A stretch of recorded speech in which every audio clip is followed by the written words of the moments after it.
What's up, y'all? Welcome back to my channel. This video, of course, we are doing a side part quick weave. So jumping right into things, you're going to start by parting your hair to the side. You can do it to the left, you can do it to the right. The choice is yours. I'm personally going to do more of a off-centered side part quick weave, but if you want like a deeper side part, you would just make your part a little bit further to the side. Also, you want to make sure that you leave out enough hair to cover your tracks. I personally wouldn't recommend leaving out any less than this. I know it may look like a lot and it may look like you can leave out a little bit less, but when you start gluing the tracks down, you'll see that you're going to need enough hair. I barely had enough. So yeah, definitely make sure you leave out enough hair. And I'm just pulling my edges forward because I personally like my edges left out, but this is optional and you don't have to do that.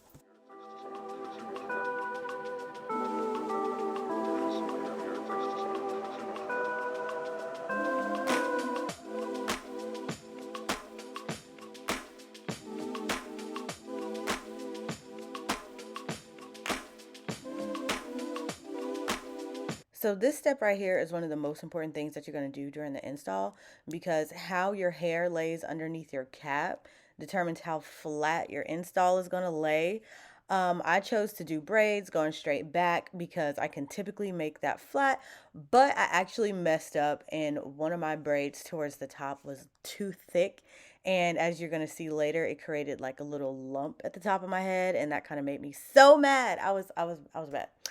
But just make sure you make at least the top of your hair as flat as possible when it comes to braids. So don't rush. You may have to make like a few braids and make them like really thin so that it lays flat. But it's super important because if you make them too thick and bulky, you're gonna have a bump in your hair and it's not gonna look cute. And I'm just trying to spare you the pain and agony that I had to go through. Next, I'm just applying my wig cap. I'm only going to use one, making sure that it fits properly on my head and that everything lines up on the back and the sides. And then I'm going to take a white eyeliner pen and outline my leave out just so I can see what I'm doing when I'm gluing the tracks.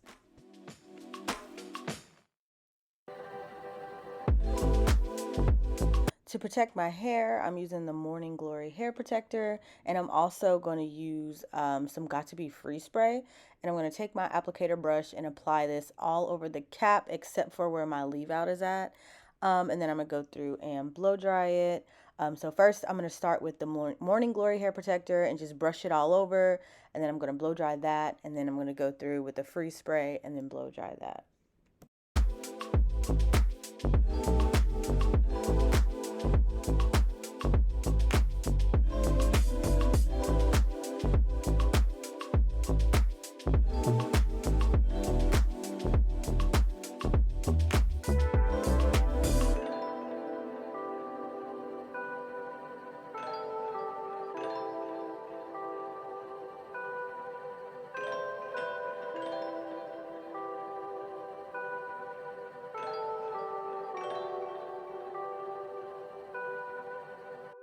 Also, I want to point out that it's important to make sure to get this hair protectant and the free spray as close to the edge of the wig cap as possible, because this, once it's dried in place, it helps hold your wig cap in place so it doesn't slide back.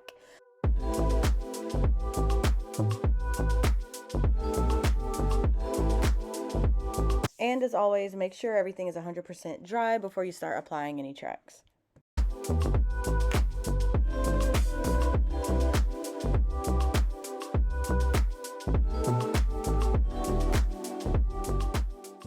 And the hair that I'm installing today is from BeautyForever hair. Y'all, I am installing some 26-inch ombre hair, and I'm so excited because I've not had ombre hair since like 2012, y'all. And it has been a while, but I miss ombre hair, and what I love about this is that it comes pre-dyed. So you don't have to do this yourself. Don't nobody have to mess with no bleach.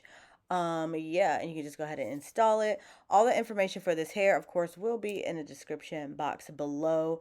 When I first got this hair, honestly, I was a little nervous because these bundles looked a little thin and I did not think this was going to make a full head, but it did, and I actually wound up having some left over. So 3 bundles is definitely enough for a full quick weave head.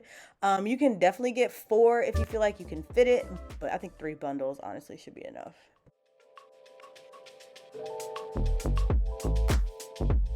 Rest of your install should be smooth sailing from here because it's pretty much repetitive. All you're going to do is measure the track from end to end, in one end of the cap to the other end of the cap, making sure it touches the ends. You're going to cut it. Then I go back in and remeasure it after it's cut just to make sure it fits how I want it to. I put the glue on the track and then I attach it to my head. Now, don't worry, I'm going to show you this process a few times, but that's basically the gist of how it's done. Okay, so let's go through this again. First, take the track and measure it from ear to ear, side to side, end of the cap to end of the cap, whichever you want to call it. Then after cutting the track, I use my fingers to feel where the previous track I laid is and where I want to place the new track before I add the glue, just so I have a good idea of where I want the track to go. Then after applying the glue, I'm going to let it dry for a couple of seconds just to get tacky, kind of like how you would do your eyelashes. And pay attention to how I'm holding the track. I hold it from the bottom so I can flip it over, and then I'm using my fingers to feel where I believe it should go, and I'm placing it on the cap.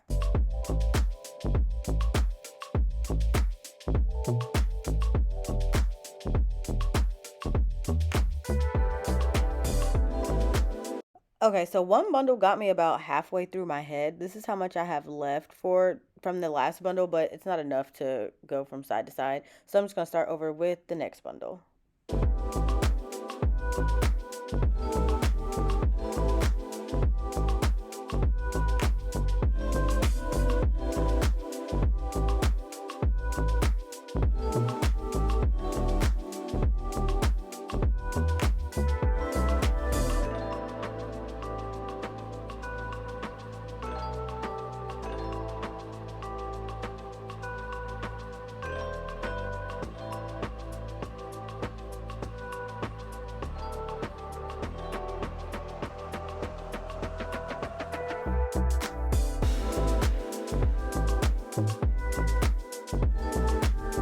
Once I lay that last track that meets that bottom white line on the side that you can see here in just a second, that means that I have gone as far as I can go as far as laying whole pieces of track like this. Like if you can see right there, it hits that white line. This is the last track that I'm going to lay like this, because now I'm going to have to fill in that gap on the side there. And as you can see in the back, like I can't go any further on the left side because my leave out is right there. So now I'm going to start cutting smaller pieces to fill in that gap. So if you look right here, you can see what I was talking about earlier with that lump at the top of my head. I should have made this braid 2 individual braids instead of one big one, which caused that little lump, which made me mad. Just don't make that mistake. Yeah, and you will have a nice flat install.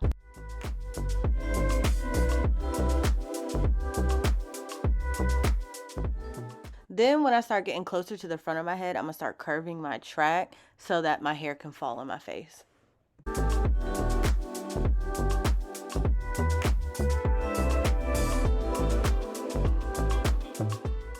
Now I'm going to go through with my scissors and cut the cap down the middle, being very careful not to cut my hair because I've done that before and that sucks. Yeah, and I'm also not gonna cut the excess cap off the side over there in that little gap on the left, if you can see that, because I'm gonna glue some more tracks right there. But I just want to go ahead and cut down the middle so I can get a better idea of what it's gonna look like.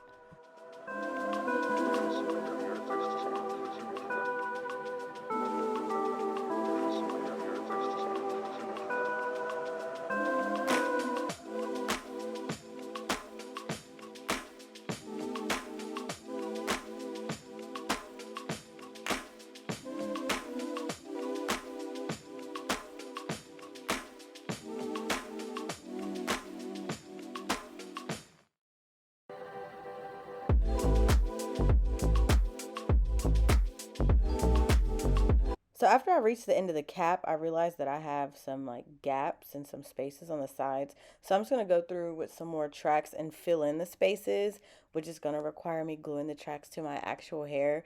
You don't have to do that, but it's just a personal preference for me, because I just want it a little fuller.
Now I'm just going to add some layers to my hair and kind of cut out my bangs so my hair in front of my face can fall correctly. And then I'm going to go through and curl my hair, which I cut most of that out because we know what curling hair looks like.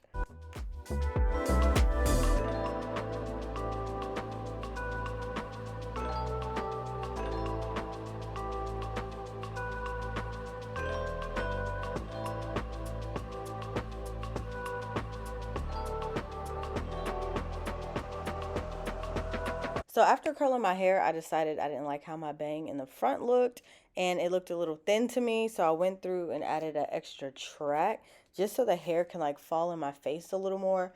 Again, this is optional, but to me, the bang just wasn't giving what I needed it to give. So I just wanted to go through and make it a little fuller.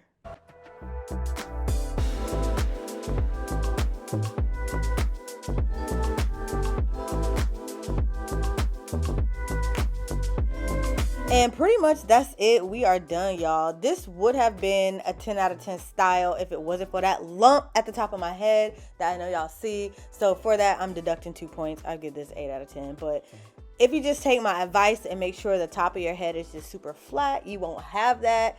And everything will come out cute and flat looking. But besides that, it was really cute. I did actually wind up going back and filling in the back, adding more tracks to make it fuller. Like if you can see here, it looked kind of thin. I added some more to the back to make it fuller later on. Maybe I'll show you that, but that's it for this video. Like I said, I got this hair from BeautyForever. It's super cute. Go check it out. All the information will be in the description box below. If you guys have any questions about anything that I did, make sure to leave a comment in the comment section. I'll make sure to get back to you. And yeah, if you like this video, make sure you give it a thumbs up. If you're new to my channel, definitely make sure you hit that subscribe button. And that's it for this video, you guys. Thanks so much for watching. Adios. Till next time.